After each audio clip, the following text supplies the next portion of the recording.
মাগুরায় ধর্ষিত শিশুর অবস্থা শঙ্কাজনক। ঢাকা মেডিকেল থেকে সিএমএইচে স্থানান্তর। খবর নিয়েছেন তারেক রহমান। চিকিৎসায় সব ধরনের সহায়তার আশ্বাস। রুখতে হবে মাথাচাড়া দেয়া নারী বিরোধী অপশক্তিকে আহ্বান ডক্টর ইউনূসের। বললেন, নৈরাজ্য তৈরিতে বিনিয়োগ করছে পরাজিত স্বৈরাচার। এনসিপির সাথে বিএনপির তুলনা নয়, আহ্বান নেতাদের। কাঙ্ক্ষিত সংস্কার ছাড়া নির্বাচন হলে আবারও রক্তাক্ত গণঅভ্যুত্থানের শঙ্কা বিশিষ্টজনদের। আর্মির কিছু লোক 2007-8 বাংলাদেশের রাজনীতি ম্যানিপুলেটের চেষ্টা করেছে। বিস্ফোরক তথ্য তখনকার মার্কিন কূটনীতিক ড্যানিলো ভিজের। দেখছিলেন ক্রাউন সিমেন্ট সংবাদ শিরোনাম। এবার বিস্তারিত সংবাদ। মাগুরায় ধর্ষণের শিকার 8 বছরের শিশুটির অবস্থা আশঙ্কাজনক হওয়ায় তাকে ঢাকা মেডিকেল থেকে সম্মিলিত সামরিক হাসপাতালে নেওয়া হয়েছে। এদিকে শিশুটির খোঁজ নিতে ঢাকা মেডিকেলে যান সমাজ কল্যাণ উপদেষ্টা শারমিন মুর্শিদ এবং বিএনপির স্থায়ী কমিটির সদস্য সেলিমা রহমানও। লন্ডন থেকে টেলিফোনে শিশুটির খবর নেওয়ার পাশাপাশি পরিবারটির দায়িত্ব নিয়েছেন বিএনপির ভারপ্রাপ্ত চেয়ারম্যান তারেক রহমান। বিস্তারিত ওবায়দুল্লাহ মামুনের রিপোর্টে। কদিন আগে মাগুরা শহরে বড় বোনের বাড়িতে বেড়াতে যায় 8 বছরের শিশু। সেখানে বৃহস্পতিবার সকালে পাশবিক নির্যাতনের শিকার হয় সে। পরে তাকে সংকটাপন্ন অবস্থায় উদ্ধার করে মাগুরা সদর হাসপাতালে নেওয়া হয়। অবস্থার অবনতি হলে সেখান থেকে নেওয়া হয় ফরিদপুর মেডিকেলে। উন্নত চিকিৎসার জন্য বৃহস্পতিবার রাতে আনা হয় ঢাকা মেডিকেল কলেজ হাসপাতালে। শনিবার দুপুরে ঢাকা মেডিকেল কলেজ হাসপাতালের পরিচালক জানান, মেয়েটির অবস্থা এখনও আশঙ্কাজনক। ডাক্তাররা যেটা বলেছেন, তার যে অ্যাকচুয়ালি যে পাশবিক নির্যাতনের ফলে আসলে তার যেটুকু ইনজুরি হয়েছে, কিছু ইনজুরি আছে তার পেরিনিয়াল রিজিয়নে, কিন্তু মেইন সমস্যাটা তার গলার কারণেই তার আসলে এই যে হাইপক্সিয়া হয়েছিল, সেই কারণে একবার তার কনভালশন হয়েছে, খিঁচুনি উঠেছিল আর কি। নির্যাতনের শিকার মেয়েটির মায়ের সাথে লন্ডন থেকে ফোনে যোগাযোগ করেন বিএনপির ভারপ্রাপ্ত চেয়ারম্যান তারেক রহমান। এ সময় তার চিকিৎসার ব্যয়ভার বহন করার পাশাপাশি অভিযুক্তদের দ্রুত আইনের আওতায় আনার দাবি জানান তিনি।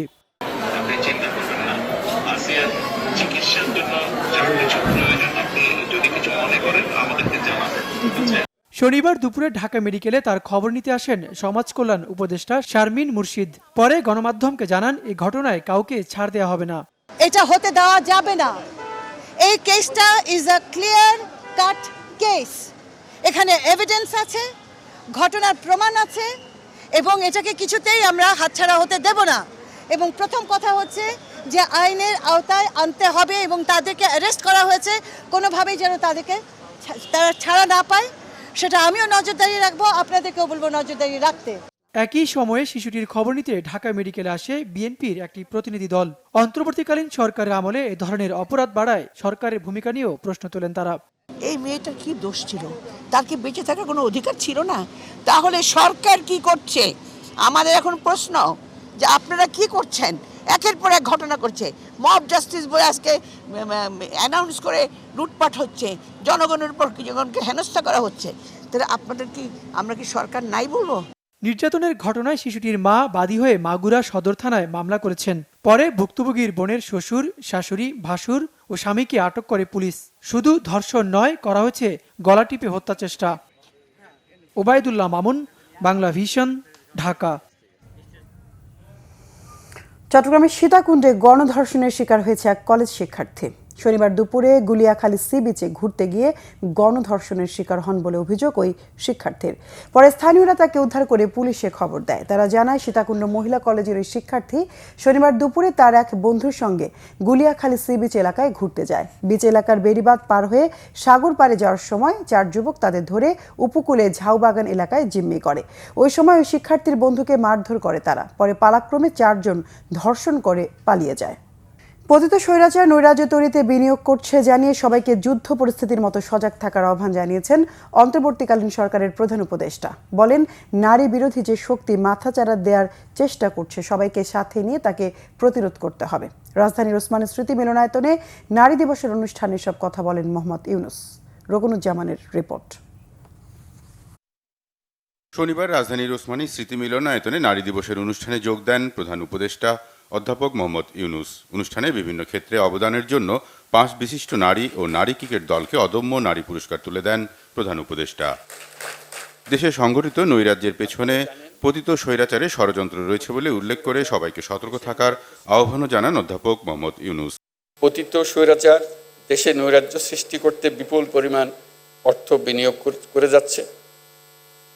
আমাদেরকে এখন ততটাই সতর্ক থাকতে হবে যেমনটা আমরা যুদ্ধের মতো পরিস্থিতিতে আছি। নারী ও শিশুদের নিরাপত্তা রক্ষায় সর্বোচ্চ সজাগ থাকুন। নিপীড়নের বিরুদ্ধে সামাজিক ঐক্য গড়ে তুলুন। সাম্প্রতিক সময় নারীদের উপর সহিংসতার যেসব খবর আসছে তাকে গণ অভ্যুত্থানের চেতনা বিরোধী বলে উল্লেখ করেন প্রধান উপদেষ্টা। সবাইকে সাথে নিয়ে নারী বিরোধী শক্তিকে প্রতিরোধের আহ্বানও জানান তিনি। সম্প্রতি মহিলাদের উপর যে জঘন্য হামলার খবর আসছে তা গভীরভাবে উদ্বেগজনক। এটি নতুন বাংলাদেশের যে স্বপ্ন আমরা দেখছি তার সম্পূর্ণ বিপরীত। আমরা এই নতুন বাংলাদেশে নারী পুরুষ সকলের সমান অধিকার প্রতিষ্ঠা করতে অঙ্গীকারবদ্ধ। নারী বিরোধী যে শক্তি মাথাচাড়া দেওয়ার চেষ্টা করছে তাকে আমরা দেশের সকল মানুষকে সঙ্গে নিয়ে অবশ্যই মোকাবেলা করব। আমাদের সমাজে এখনো এমন বহু মানুষ আছে যারা নিপীড়িত মানুষদের পাশে দাঁড়ানোর বদলে তাদের খাটো করে দেখে, অবজ্ঞার চোখে দেখে।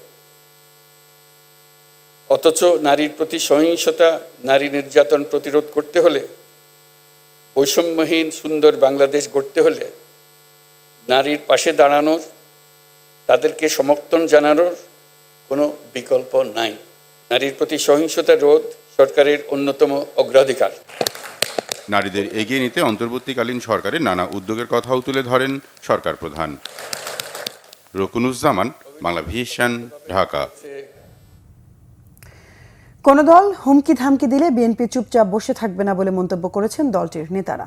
বলেন, জিয়াউর রহমানের রাজনৈতিক দল গঠনের সাথে নাগরিক পার্টি গঠনের তুলনা করা ভুল। নারী হেনস্থার মাধ্যমে কিছু লোক দেশকে অন্য জায়গায় নিয়ে যেতে চাচ্ছে, এজন্য সরকারকে আরো কঠোর হওয়ার আহ্বান জানান তারা। আরো জানাচ্ছেন আহমেদ সরওয়ার। আন্তর্জাতিক নারী দিবস উপলক্ষে বিএনপির নয়াপল্টন কার্যালয়ের সামনে থেকে শোভাযাত্রা বের করে জাতীয়তাবাদী মহিলা দল। রাজধানীর বিভিন্ন প্রান্ত থেকে আসা মহিলা দলের নেতাকর্মীরা র্যালিতে অংশ নেন। রং বেরঙের নানান ব্যানার, ফেস্টুন, প্লাকার্ড নিয়ে নারীর অধিকার আদায়ের দাবিতে স্লোগান দেন মহিলা দলের নেতাকর্মীরা। র্যালিটি নয়াপল্টন নাইটেঙ্গেল মোড় ঘুরে আবার নয়াপল্টনে গিয়ে শেষ হয়। এর আগে সংক্ষিপ্ত সমাবেশে নেতারা বলেন, স্বৈরাচারী শেখ হাসিনার আমলে নারী ও শিশুরা নিরাপদে ছিল না। ক্ষমতায় টিকে থাকতে শেখ হাসিনা দেশে সন্ত্রাসের রাজত্ব কায়েম করেছিল। মব জাস্টিস নিয়ে সরকারের সমালোচনা করেন তারা। সমাজের যে অস্থিতিশীলতা, সমাজের যে মব জাস্টিস, সমাজের যে নারী ধর্ষণ, নারী অপরাধ, এটা যদি বন্ধ করতে না পারেন তাহলে আমাদের বাংলাদেশের যে জনগণ যে স্বপ্ন নিয়ে এই বাংলাদেশকে আবার মুক্ত করছে, সেই স্বপ্নটা আমাদের পূরণ হবে। এদিকে বিএনপির ভারপ্রাপ্ত চেয়ারম্যান তারেক রহমানের 19তম কারাবন্দী দিবস উপলক্ষে জাতীয় প্রেস ক্লাবে আলোচনা সভা করে উত্তরবঙ্গ ছাত্র ফোরাম। এতে বিএনপি স্থায়ী কমিটির সদস্য ইকবাল হাসান মাহমুদ টুকু বলেন, যেসব কমিশন হয়েছে সংস্কারের জন্য তারা যে প্রস্তাব করবে তার সবই আছে বিএনপির 31 দফায়। 16 বছর ধরে তৃণমূল থেকে শুরু করে ধাপে ধাপে আন্দোলন তৈরি করে চূড়ান্ত পর্যায়ে নিয়ে আসা হয়েছে। জিয়াউর রহমান সাহেব জনগণের কাছে গেছে, হানা ভোট করেছে, করে উনি এই দেশের রাজনৈতিক দল গঠন করেছে বিএনপি। সেটার বেসিস ছিল বলেই আজকে বাংলাদেশের সবচেয়ে বৃহৎ দল। জিয়াউর রহমানের সাথে এই দলের সাথে তুলনা করলে কিন্তু আপনারা ভুল করবেন। আপনারা জিয়া হয়ে যান নাই, নতুন রাজনৈতিক দল করেছে। যে দল করেছে ভালো কথা, কিন্তু দল করে যদি হুমকি দামকি দাও, এটা না হলে এটা হবে না, ওটা না হলে ওটা হবে না, তাহলে যে আমরা যে এতদিন দল করে এত বড় একটা দল তৈরি করেছি, তাহলে কি আমরা চুপ করে বসে থাকবো? এর আগে আন্তর্জাতিক নারী দিবস উপলক্ষে নয়াপল্টন কেন্দ্রীয় কার্যালয়ে সংবাদ সম্মেলন করেন বিএনপির সিনিয়র যুগ্ম মহাসচিব রুহুল কবির রিজভী। এই সময় তিনি বলেন, নিষিদ্ধ সংগঠন দেশে কিভাবে তাদের কার্যক্রম চালায় তার দায়বদ্ধতা সরকারের রয়েছে, এর জবাব সরকারকেই দিতে হবে। বিশ্ববিদ্যালয়ে ওখানে কি ড্রেস পরবে একজন রিক্সা থামিয়ে জিজ্ঞেস করছে, এগুলো তো সবই উগ্রবাদিতার লক্ষণ। এটা হতে পারে না, এবং এই সমস্ত বিষয়গুলো আজকে সরকার এই বিষয়ে যথাযথ পদক্ষেপ গ্রহণ করবে, কোনোভাবেই যেন জঙ্গিবাদ মাথাচাড়া দিয়ে না উঠতে পারে। এদিকে আন্তর্জাতিক নারী দিবস উপলক্ষে অদম্য নারী শক্তিতে অজেয় এই স্লোগানে দেশের বিভিন্ন শ্রেণী পেশার সংগ্রামী নারী ও জুলাইয়ের নারী শহীদ ও আন্দোলনকারীদের প্রতি বিশেষ সম্মাননা, বইমেলা ও আলোচনা সভার আয়োজন করে জাতীয়তাবাদী ছাত্রদল। বর্তমানে বাংলাদেশে নারী এবং শিশুদের প্রতি সহিংসতা, নিপীড়ন যে পরিমাণে বৃদ্ধি পাচ্ছে সেটা অনেক উদ্বেগজনক। আমরা এর তীব্র নিন্দা এবং প্রতিবাদ জানিয়েছি দলীয়ভাবে, নিজে আমি ব্যক্তিগতভাবে আজকে জানাই। অবশ্যই এই সরকারকে এই সমস্ত কিছু খুব কঠোর হস্তে দমন করতে হবে। আহমেদ সরওয়ার, বাংলা ভিশন, ঢাকা। শুধু একটি নির্বাচনের জন্য জুলাই অভ্যুত্থানে জীবন দেয়নি দেশের ছাত্র জনতা। কাঙ্ক্ষিত সংস্কার ছাড়া নির্বাচন হলে দেশে আবারও রক্তাক্ত গণ অভ্যুত্থানের আশঙ্কা বিশিষ্টজনদের।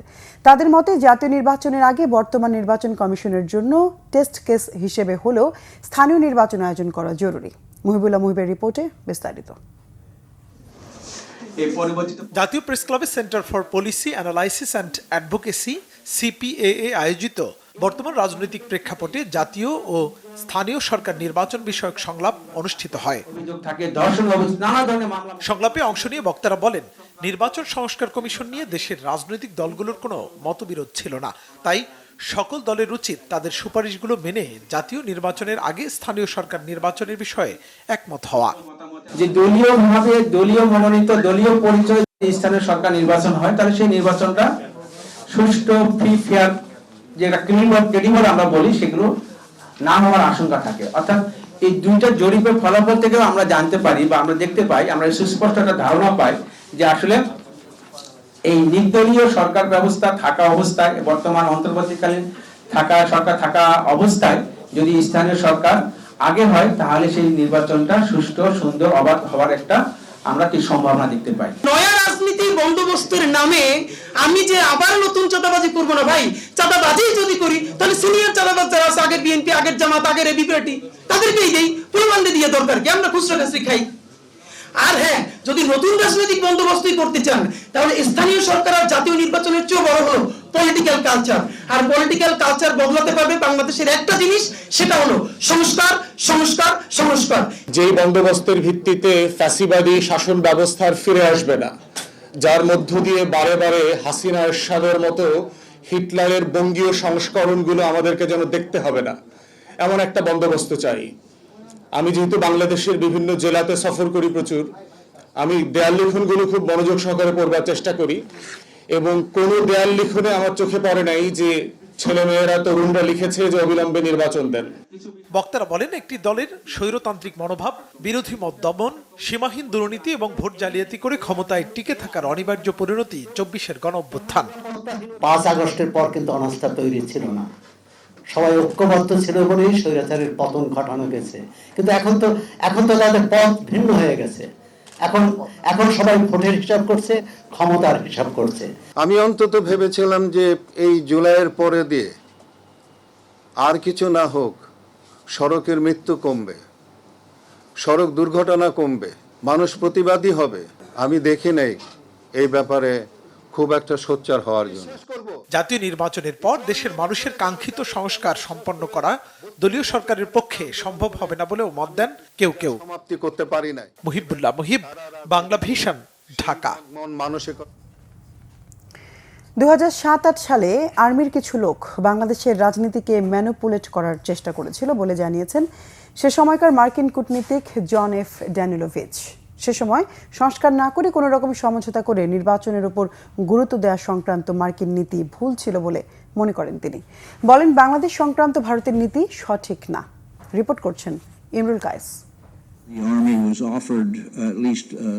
রাজধানীর BIISS অডিটোরিয়ামে সফররত মার্কিন কূটনীতিকদের সাথে কনভারসেশনের আয়োজন করে গবেষণা সংস্থা CGS। এতে অংশ নেন বাংলাদেশে নিযুক্ত সাবেক মার্কিন রাষ্ট্রদূত উইলিয়াম বি মাইলাম এবং সাবেক কূটনীতিক জন এফ ড্যানিলোভিচ। তারা বলেন, 1971 সালে বাংলাদেশের মুক্তিযুদ্ধে যুক্তরাষ্ট্রের অবস্থান ভুল ছিল, তবে তারপর থেকে বাংলাদেশের গণতন্ত্র, মানবাধিকার ও অর্থনৈতিক উন্নয়নে সহায়তা করছে যুক্তরাষ্ট্র। 2007-8 সালে তত্ত্বাবধায়ক সরকারের সময় রাজনৈতিক দল, সিভিল সোসাইটি সহ অন্যান্য অংশীদারদের বাদ দিয়ে শুধুমাত্র আর্মিকে গুরুত্ব দেওয়া যুক্তরাষ্ট্রের জন্য আরেকটি ভুল ছিল বলে জানান তারা। There have been many positive contributions that the Bangladesh Army has made. জাতি গঠনে আর্মির অনেক ভালো অবদান আছে, তবে রাজনীতিতে আর্মির প্রভাব সবসময় ভালো ছিল না। আর্মির কিছু লোক 2007-8 সালের তত্ত্বাবধায়ক সরকার সময় রাজনৈতিক সিস্টেমকে ম্যানিপুলেট করার চেষ্টা করেছিল। আর্মির ওপর বেশি গুরুত্ব দেওয়া সংক্রান্ত যুক্তরাষ্ট্র সহ অন্যদের পলিসি তখন ভুল ছিল। সিভিল সোসাইটি, রাজনৈতিক দলসহ অন্য স্টেক হোল্ডারদের উপর গুরুত্ব দেওয়া দরকার ছিল। তখন সংস্কার ছাড়াই কোনো রকম একটা সমঝোতা হয়ে নির্বাচন হয়েছিল। সে সময় সংস্কার হলে এখন এটি নিয়ে কথা হতো না। এজন্য আমরা অন্তর্বর্তী সরকারের সংস্কার প্রক্রিয়াকে সমর্থন করি। আওয়ামী লীগ নির্বাচনে অংশ নেবে কিনা তা বাংলাদেশের মানুষ ঠিক করবে। গণতন্ত্রে সবসময় ক্ষমতা জনগণ থেকে আসে। বাংলাদেশের জনগণ গণতন্ত্র চায়। এখন বাংলাদেশে একটা সঠিক অবস্থা বিরাজ করছে। গণতান্ত্রিক উন্নয়নে ত্রুটিগুলো খুঁজে বের করতে হবে, সেটা সংশোধন করতে হবে। ভারত থেকে বাংলাদেশের বিরুদ্ধে ভুল ও ভুয়া তথ্য ছড়ানো হচ্ছে জানিয়ে এর বিরুদ্ধে সংগঠিত হওয়ার পরামর্শ দেন তারা। ভারত থেকে বাংলাদেশ সম্পর্কে ভুয়া ও অপতথ্য ছড়ানো হচ্ছে। ভুয়া তথ্যের বিরুদ্ধে বাংলাদেশকে সংগঠিত হতে হবে, কাউন্টার দিতে হবে। ভারত বাংলাদেশ সম্পর্কে যে নীতি নিয়েছে তা দেশটির স্বার্থকে এগিয়ে নিচ্ছে না। ভারতের অনেকেই বলে থাকেন বাংলাদেশকে বোঝার ক্ষেত্রে যুক্তরাষ্ট্রকে ভারতের দৃষ্টিতে দেখা উচিত। দুঃখিত, এটা ঠিক না। প্রশ্ন হলো, ভারতের ইস্টাবলিশমেন্ট কি সত্যি বাংলাদেশকে বোঝে? ভারতের জন্য আমার পরামর্শ হলো আগে বাংলাদেশকে ভালো করে বোঝা। বর্তমান ট্রাম্প প্রশাসন মার্কিন অর্থ সহায়তা সহ কিছু নীতিতে পরিবর্তন এনেছে জানিয়ে কূটনীতিকরা বলেন। তবে গণতন্ত্র, মানবাধিকার ও মুক্ত বাংলাদেশকে সবসময় যুক্তরাষ্ট্র সমর্থন দিয়ে যাবে। ইমরুল কায়েস, বাংলাভিশন, ঢাকা। কিছুতেই থামছে না আকাশপথের নৈরাজ্য। সৌদি আরব সহ বিশ্বের প্রায় সকল গন্তব্যের প্লেনের টিকিটের দাম বেড়ে প্রায় দ্বিগুণ হলেও বিমানবন্দরের বাড়তি মাশুল কমানোর উদ্যোগ নিতে ব্যর্থ নিয়ন্ত্রক সংস্থা। উল্টো গ্রুপ টিকিট বিক্রি বন্ধে মন্ত্রণালয়ের জারি করা পরিপত্র সংকট আরও বাড়িয়েছে। নতুন সিদ্ধান্তের ফলে হাজার কোটি টাকার ব্যবসা বিদেশি ট্রাভেল এজেন্টদের হাতে চলে যাওয়ার পাশাপাশি সরকারের রাজস্ব কমার শঙ্কা করছেন খাত সংশ্লিষ্টরা। জিয়াউল হক সবুজের রিপোর্ট। বেশ কিছুদিন ধরেই ঊর্ধ্বমুখী উড়োজাহাজের টিকিটের দর। বিভিন্ন গন্তব্যের টিকিট আগে 40 থেকে 60,000 টাকায় পাওয়া গেলেও এখন মিলছে না লাখ টাকাতেও। উচ্চ ভ্রমণ কর সহ গ্রাউন্ড হ্যান্ডেলিং, ল্যান্ডিং ও পার্কিং চার্জ সহ এয়ারপোর্টের বিভিন্ন সেবার মাশুল বাড়ায় দাম বেড়েছে টিকিটের। বাড়তি সেই দরকে আরও উস্কে দিয়েছে ডলার সংকটে এয়ারলাইন্সগুলোর টিকিট বিক্রির টাকা নিজ দেশে ফেরত নিতে না পারার জটিলতা। টিকিটের উচ্চ দর নিয়ন্ত্রণে সরকার পরিপত্র জারি করলেও থামেনি অরাজকতা। চাহিদার তুলনায় সরবরাহ কম থাকাকেই এজন্য দায়ী করছেন ব্যবসায়ীরা। এয়ারলাইন্স মালিকদের সংগঠন বারের পক্ষ থেকে এক চিঠিতে সরকারের পরিপত্রকে আইন পরিপন্থী দাবি করে বিধিনিষেধ প্রত্যাহারের দাবি জানিয়েছেন। এ নিয়ে সরকারের পক্ষ থেকে আনুষ্ঠানিক কিছু না জানালেও যৌক্তিক ব্যাখ্যা নেই দর নিয়ে সবচেয়ে বেশি সরব থাকা আটাব নেতাদের কথাতেও। সরকারকে এই ব্যবস্থা নিতে হবে, এয়ারলাইন্সকে নির্দেশনা দিতে হবে যে বাংলাদেশের যাত্রীর টিকিট গ্রুপ আকারে বাংলাদেশের বাইরে কোনো দেশে দেয়া যাবে না। কারণ বাংলাদেশের যাত্রী সে বাংলাদেশ থেকে টিকিটটা কাটবে, কিভাবে সে ইন্ডিয়া কিংবা থাইল্যান্ড, সিঙ্গাপুর, দুবাই থেকে টিকিটটা কাটবে? তো এই যে এই টাকাটা চলে যাবে অবৈধভাবে, সেইটার এই কারসাজি বা এইটার এই যে নিয়ম, যেই পলিসি, সেটা তো এয়ারলাইন্স করবে। নিয়ন্ত্রক সংস্থা সিভিল এভিয়েশন কর্তৃপক্ষের চেয়ারম্যানও স্বীকার করেন, বাণিজ্যিকভাবে দর নির্ধারণের স্বাধীনতা এয়ারলাইন্সের হাতেই থাকা উচিত। টিকিটটা কমার্শিয়ালাইজেশন জিনিস, এটা কমার্শিয়াল ওয়েতে হয়ে থাকে। তারপরেও অ্যাজ এ রেগুলেটর আমাদের তো কিছু দায়িত্ব আছে, যেমন তারা আমাদেরকে উপরে এবং নিচের একটা ভ্যালুয়েশন দামটা নির্ধারণ করে দেয়। সেই ব্যাপারে আমাদের যতটুকু করণীয় আছে আমরা সেই করণীয়টা নিয়ে ওনাদের সাথে অলরেডি মিটিং করেছি, কথা বলেছি, চিঠি দিয়েছি, যেন আমাদের টিকিটের দাম অন্যান্য দেশের তুলনায় বেশি না হয়, যেন একটু কম হয়। সেই ব্যাপারে ওনাদেরকে আমি কনভিন্স করার চেষ্টা করবো এবং আইনগতভাবেও দেখার চেষ্টা করবো। এভিয়েশন বিশ্লেষকরাও বলছেন, দর নিয়ে আইকাও বা আয়াটার নিয়ম কানুনের বাইরে গিয়ে কোনো সিদ্ধান্ত চাপিয়ে দেওয়া ঠিক হবে না। ফেয়ারকে ডিকটেট করা যায় না। হ্যাঁ, এয়ারলাইনই বলি আর যে কোনো প্রোডাক্টকে বলি, ওপেন মার্কেট ইকোনমিতে এটাকে ওঠানামা করতে দিতেই হবে। ডিমান্ড বেশি থাকলে বাড়বে, ডিমান্ড কম থাকলে কমে যাবে। কিছু সংখ্যক এয়ারলাইন, বিশেষ করে বাজেট ক্যারিয়ারগুলো আমাদের দেশে অ্যাডভান্স গ্রুপ সেল করে দেয়, দিয়ে তার টাকাটা অ্যাডভান্স নিয়ে নেয়, মার্কেট থেকে তুলে নেয়। এতে করে কিছু কিছু এয়ারলাইন এটা বেনিফিট নিচ্ছে এবং কিছু কিছু আনস্ক্রুপুলাস ট্রাভেল এজেন্সি এই সুযোগটা নিচ্ছে। তারা কম দামের টিকিটটা কিনে এবং যখন ফ্লাইটের আগে আগে তারা বেশি দামে বিক্রি করছে। উড়োজাহাজের টিকিটের দর সহনীয় পর্যায়ে নামিয়ে আনতে সেবার মাশুল কমানো এবং ডলার সংকট দূর করা সহ চিহ্নিত সমস্যা দূর করার তাগিদ বিশেষজ্ঞদের। জিয়াউল হক সবুজ, বাংলাভিশন, ঢাকা। চট্টগ্রাম মহানগরীতে দৃষ্টান্ত হয়ে উঠছে বিদ্যানন্দ ও সিটি কর্পোরেশনের বিনামূল্যে ইফতার আয়োজন। ভেদাভেদ ভুলে নানা শ্রেণী পেশার মানুষ ইফতার করছেন একসাথে। পুরো রোজায় নিম্ন আয়ের মানুষ ও পথচারীদের ইফতার ও সেহরি করানোর মহান ব্রতের কথা জানিয়েছেন উদ্যোক্তারা। চট্টগ্রাম থেকে নাসির উদ্দিনের রিপোর্ট। ছোলা, বেগুনি, পেঁয়াজু, খেজুর, ডিম চপ, ফিরনি, মুড়ি সহ নানা পদে সাজানো হচ্ছে ইফতারের প্লেট ও প্যাকেট। দম ফেলার ফুরসত নেই স্বেচ্ছাসেবকদের। রোজার প্রথম দিন থেকেই এই আয়োজন করছে বিদ্যা আনন্দ ফাউন্ডেশন। ইফতারের সময় হতেই সবার সাথে এক টেবিলে ধনী গরিব সহ নানা শ্রেণী পেশার মানুষ। বিনামূল্যে স্বাস্থ্যসম্মত ইফতার পেয়ে খুশি নিম্ন আয়ের মানুষ ও শ্রমজীবীরা। খেজুর আছে, সোনা আছে, মুড়ি আছে, মেদান আছে, সব আছে। আমরা রোজা থেকে আইয়া ইফতার করি, আমাকে তো শান্তি। এক ধরনের একটা রিজিক, এই রিজিকটাও কে দিতে পারতেছে, দিতেছে, এটাও অনেক আলহামদুলিল্লাহ। সন্ধ্যায় ইফতারও করাইছে, আবার সকালে আবার সেহরিও খাওয়াইছে রাতে ভোর রাতে। পথঘাটে যারা থাকেন তাদের সম্ভব হয় না, তো এই ধরনের উদ্যোগ নিঃসন্দেহে একটা মানুষের প্রতি উপকার। সব লোকে ইফতার করতেছে, এখানে কোনো বাদ বিচার নাই, সবাই আসতেছে, খাচ্ছে, কোনো ইয়ে নাই, সুন্দর। অনেক সময় আমরা তারা হুয়ার জন্য ভিতরে যাইতে পারি বা ইফতার করা সম্ভব হয় না টাইম মতো, তো এই ধরনের আয়োজন করাটা ভালো আর কি। প্রথমে এই ধরনের ইফতারি করলে তো এটার মতো সোয়াব, এটার মতো ভালো আর কিছু হয় না। সব মানুষের জন্য ইফতার নিশ্চিতের এই প্রচেষ্টা শেষ রোজা পর্যন্ত অব্যাহত থাকবে বলে জানিয়েছে বিদ্যানন্দ ফাউন্ডেশন। বিভিন্ন শ্রেণীর মানুষ কিন্তু এখানে ইফতার করে, এটা বিনামূল্যে। এখানে আমরা আমাদের যেমন 1 টাকায় আহার আছে, 1 টাকার বিনিময়ে যে আমরা খাবারটা দিই, এই ইফতারের ক্ষেত্রে সেটা একদমই বিনামূল্যে, এখানে কোনো টাকা পয়সা দেওয়া লাগে না। জ্যামের কারণে নির্দিষ্ট জায়গায় বা তার বাড়িতে যায় ইফতারটা ভাঙতে পারতেছে না, রোজাটা ভাঙতে পারে না, তো আমরা হচ্ছে বাস এবং এই বিভিন্ন যে গাড়িগুলো আছে, গাড়িতে আমরা ইফতারগুলো পৌঁছায় দিচ্ছি। আয়োজন স্থলের আশেপাশে পথচারীদের মাঝেও বিতরণ করা হয় ইফতার। বিদ্যানন্দের সাথে এসব কাজ করছে চট্টগ্রাম সিটি কর্পোরেশন। প্রতিদিন 500 মানুষকে ইফতার করানোর পাশাপাশি সেহরিতেও থাকে অন্তত 100 মানুষের আয়োজন। Bangla vision news desk. ভারতের সাথে বিএনপির একতরফা সম্পর্ক হবে না বলে জানিয়েছেন দলের ভারপ্রাপ্ত চেয়ারম্যান তারেক রহমানের পররাষ্ট্র বিষয়ক উপদেষ্টা হুমায়ুন কবির।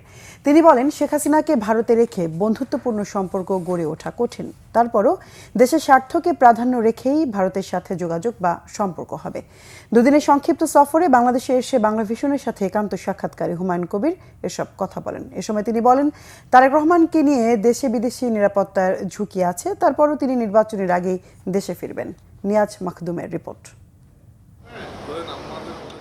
দুদিন আগে সংক্ষিপ্ত সফরে বাংলাদেশে আসেন বিএনপির ভারপ্রাপ্ত চেয়ারম্যান তারেক রহমানের পররাষ্ট্র বিষয়ক উপদেষ্টা হুমায়ুন কবির। এ সময় তিনি বাংলা ভিশনের সাথে একান্ত সাক্ষাৎকারে জাতীয় নির্বাচন, বাংলাদেশ ভারত সম্পর্ক এবং তারেক রহমানের দেশে ফেরা নিয়ে কথা বলেন। ভারতের সাথে বিএনপির সম্পর্ক নিয়ে এক প্রশ্নের জবাবে হুমায়ুন কবির বলেন, শেখ হাসিনাকে ভারতে রেখে তাদের সাথে বন্ধুত্বের সম্পর্ক কঠিন হবে। তারপরেও রাজনৈতিক সরকার গঠন হলে দেশের স্বার্থকে প্রাধান্য রেখেই প্রতিবেশী দেশ হিসেবে বন্ধুত্বপূর্ণ সম্পর্ক তৈরি হবে, তবে সেটা একতরফা নয়। Sheikh Hasina is doing that, she is a terrorist, আর এই টেররিস্টকে হারবার করছে ভারত। তাকে রেখে ওখানে তো আর আমাদের ফ্রেন্ডলি সম্পর্ক করে উঠবেন, আমাদের মানুষের ইন্টারেস্টের পক্ষে কথা বলবেন। এখানে কোনো একতরফা ওয়ান সাইডেড রিলেশনশিপ হবে না। আপনি ট্রেড বলেন, ইনভেস্টমেন্ট বলেন, সিকিউরিটি বলেন, এখানে আমাদের দেশের স্বার্থকে প্রাধান্য রেখে আমরা মিউচুয়াল লেভেল প্লেইং ফিল্ডে ভারতের সাথে যোগাযোগ স্থাপন করব। এখানে কোনো একক মনোভাব, ভারত যদি মনে করে তার একক মনোভাব চালাবে, then they are making a very big miscalculation that won't be tolerated by the people of Bangladesh.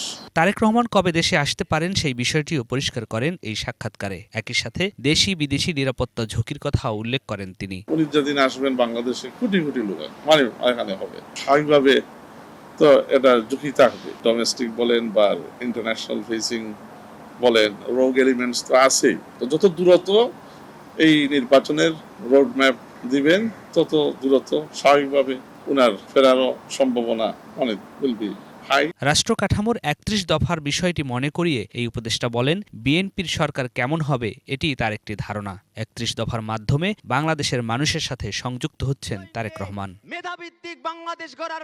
নতুন দলের আত্মপ্রকাশ মঞ্চ থেকে উপস্থাপন করা ঘোষণাপত্রে সেকেন্ড রিপাবলিক প্রতিষ্ঠার সমালোচনাও করেন হুমায়ুন কবির। বলেন, মানুষের মতামতের বাইরে গিয়ে এককভাবে সেকেন্ড রিপাবলিক করতে পারে না।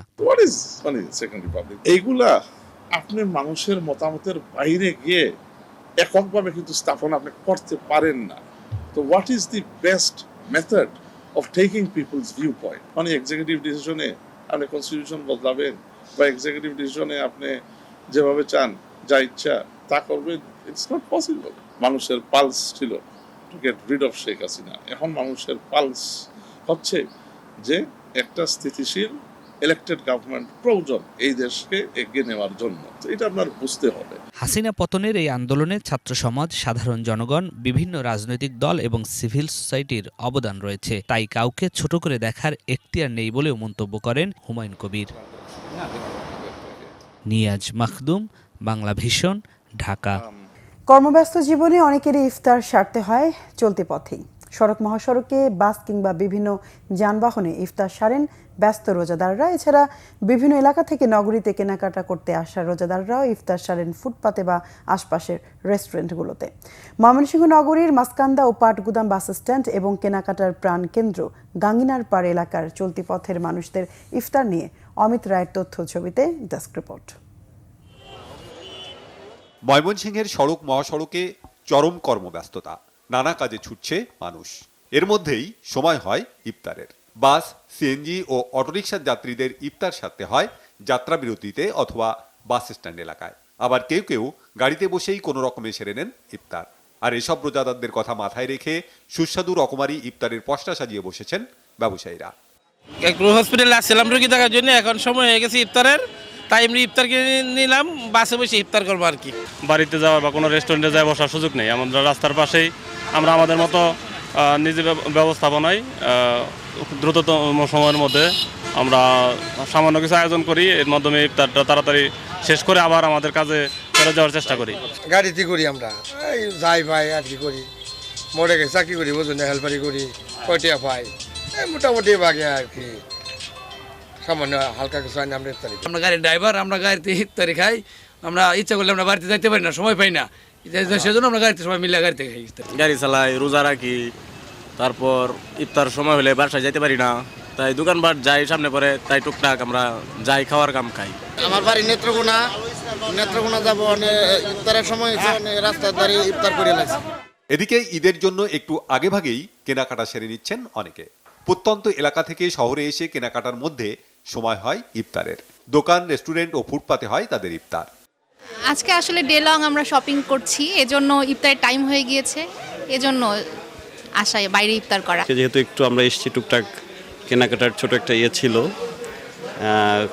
এর মধ্যে ইফতারের সময় হয়ে গেছে। মার্কেটে আসছিলাম টুকটাক কাজে, এখন ইফতারের সময় হয়ে গেছে, তাই ভাবলাম যে বাইরে ইফতার করে ফেলি, সবসময় তো বাসায় করি। সময় হয়ে গেছে, বাসায় যেতে পারি নাই, এই জন্য বাইরে ইফতার করে ফেললাম। তো ঘুরেও আসলাম, ছেলে বলছে যে আম্মু চলো যাই, সেজন্য আসলাম। কর্মব্যস্ত জীবনে কোনো না কোনো উপায়ে ইফতারের ব্যবস্থা করে নেন ধর্মপ্রাণ মুসল্লিরা। Bangla vision news desk. ছুটির দিনে রাজধানীর মার্কেটগুলোতে ঈদ কেনাকাটায় ব্যস্ত ক্রেতারা। পরিবারের সবাই মিলে এসেছেন ঈদ শপিং করতে। রোজায় কষ্ট এড়াতে আগে ভাগে কেনাকাটা সেরে ফেলছেন কেউ কেউ। দেশি বিদেশি প্যান্ট, শার্ট, গেঞ্জি ও জুতা নিয়ে এবারের ঈদ কালেকশন সাজিয়েছেন ব্যবসায়ীরা। রিপোর্ট মুবাশশির আহমেদের। রাজধানীর পলওয়েল মার্কেটে দেশি বিদেশি বিভিন্ন উন্নত মানের শার্ট, প্যান্ট, গেঞ্জি ও জুতার কালেকশন নিয়ে প্রতি বছরই ঈদ আয়োজনে সাজে মার্কেটের প্রতিটি দোকান। আর ঢাকার বিভিন্ন প্রান্ত থেকে এখানে শপিং করতে আসেন ক্রেতারা। সাপ্তাহিক ছুটির দিনে পরিবারের ছোট বড় সকলকে নিয়ে ঈদ কেনাকাটায় এসেছেন অনেকে। ঘুরে ঘুরে পছন্দের পোশাকটি বেছে নিচ্ছেন, ভিড় এড়াতে আগে ভাগে সেরে নিচ্ছেন কেনাকাটা। কাপড়ের কোয়ালিটি ভালো পাই, বাইরের জিনিস পাই, বাচ্চারাও পরে কমফোর্টেবল ফিল করে। আমি ড্রেস কিনতে এনেছি, আমি আজকে আমার নতুন ঈদের ড্রেস কিনতে এসেছি। শপিং আরো আগে থেকে শুরু করছি, মাঝেও কিনছি, আজকে আসছি।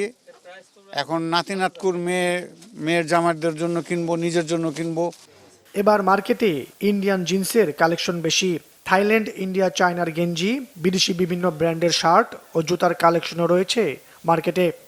ক্রেতার কথা চিন্তা করলে মার্কেটে একদম ক্রেতা শূন্য, খুবই কম। অন্যান্য বছর থেকে তুলনা করলে যে এই বছর অনেক কম, মানে যেটা চিন্তাই করা যায় না। প্যান্টের কালেকশন আলহামদুলিল্লাহ ভালো। আমরা তো আমাদের প্যান্টগুলো বোম্বে থেকে কালেকশন করি। কিছু প্যান্ট চায়নারও আছে যেগুলো গ্যাবার্ডিং প্যান্ট, এগুলো কিছু কমের মধ্যেও আছে, 2.5-3, আর কিছু ভালো আইটেমও আছে যেগুলো 4-5,000-6,000 বিক্রি করতে হয়। তো ম্যাক্সিমামই ব্যাংককের, যেমন আছে গিফিনি, জংলেন ফুড, ড্রাগস, এরো, জিকিউ, এগুলা প্রাইস মিনিমাম 4,000 থেকে শুরু। যেমন ডাক্সের গেঞ্জিগুলো আছে 16-17,000 টাকা। ইন্ডিয়ান শার্ট হচ্ছে লোক আপনার 1800 থেকে 2500-এর মধ্যে, চাইনিজ শার্ট হচ্ছে লোক আপনার 25 থেকে 3,000-এর মধ্যে। এখানে যে প্রাইজে প্রোডাক্ট সেল করি সেখানে মনে করেন সবসময় কাস্টমাররা স্যাটিসফাইড আমাদের উপরে। ক্রেতাদের হাতে ভালো মানের রুচিশীল পোশাক পৌঁছে দেওয়ার সুনাম রয়েছে পলওয়েল মার্কেটের, তাই দাম একটু বেশি হলেও এই মার্কেটেই শপিং করতে আসেন কেউ কেউ। দামটা এখানকার যেরকম স্ট্যান্ডার্ড ওরা রেখেছে ওরকমই মোটামুটি পাওয়া যাচ্ছে। বাংলাদেশের মালের বাইরে যে চাইনিজ বা বিভিন্ন দেশের যে মালগুলি আছে, থাইল্যান্ড, ইন্ডিয়ান যে বিষয়গুলি আছে, কোয়ালিটি ভালো। ধরেন আমি এই যে প্যান্ট কিনতেছি বা যেখান থেকে যে জিন্স কিনলাম, এটা ধরেন আমি অনেকদিন পরেও যদিও আসছি, জুতা বলেন বা এটা কমফোর্টেবল। ঈদ কেন্দ্রিক ব্যবসা ও বিক্রি এখনও তেমন জমে না উঠলেও সামনে তা আরও বাড়বে বলে আশা ব্যবসায়ীদের। মুবাশশির আহমেদ, বাংলা ভিশন, ঢাকা। দর্শক, ছিল এখনকার মতো। পরের সংবাদ রাত 10:30। এর আগে 9টায় রয়েছে নিউজ 20। এছাড়া বাংলা ভিশন সংবাদ ও সংবাদ সংশ্লিষ্ট অনুষ্ঠান দেখতে ভিজিট করুন www.bvnews24.com ও facebook.com/banglavishnnews এবং সাবস্ক্রাইব করুন youtube.com/banglavishnnews। এতক্ষণ সঙ্গে থাকার ধন্যবাদ সবাইকে।